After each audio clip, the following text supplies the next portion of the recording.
नाज़रीन सखर में खबर है जेका अवां ताईं पहुचायूं पिया। हफ़ीज़ लाशारी की रिपोर्ट मुताबिक़ कमिश्नर सखर डिवीज़न खैरपुर में वायरल मुतयदे चमड़े की बीमारी के पखड़जण के रोकण लाइ अहम इजलास कमिश्नर सखर डिवीज़न आबिद सलीम कुरैशी पारां सखर डिवीज़न में हंगामी कदमन कंट्रोल रूम्स और ख़ास टीमूं कायम करण जो फ़ैसिलो।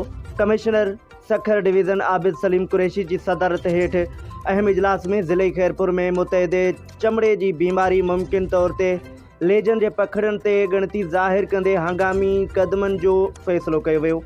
इजलास में डिप्टी कमिश्नर्स, ज़िले सेहत आफिसरन, WHO, PPHI, PICDC ऐं लाइव स्टॉक खाते के आफिसरन ऐं ॿारनि जी बीमारियुनि के माहिर डॉक्टरनि शिरकत कई।